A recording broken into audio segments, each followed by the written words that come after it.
আজকে অনেক দিন পর বাসার ছাদে এলাম আখ গাছগুলির যত্ন নেওয়ার জন্য।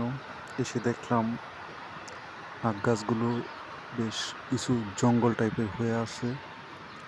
তারপর একে একে এগুলো পরিষ্কার করে দিতে থাকলাম। আমার এই আখ গাছগুলোর বয়স 4.5 মাস প্লাস মাইনাস হবে।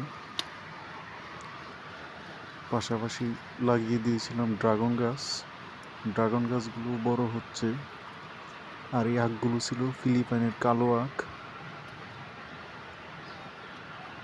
আজ থেকে বেশ কিছুদিন পূর্বে আখের সিজনকালীন ফিলিপিনের কালো আখ এনে তার কিছু কুশি লাগিয়ে দিয়েছিলাম। সেখান থেকে এই আখগুলো এতটুকু বড় হয়েছে। নিয়মিত পানি, কিছু সার এবং গোবর সার যথেষ্ট আখ চাষের জন্য।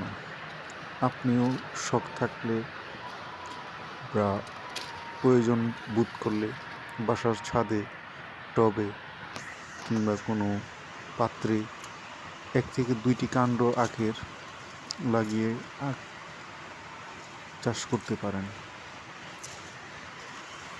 অনেক ধারালো আখের পাতা, এতটাই ধারালো আমার হাত একদম যেন জ্বলে যাচ্ছিল।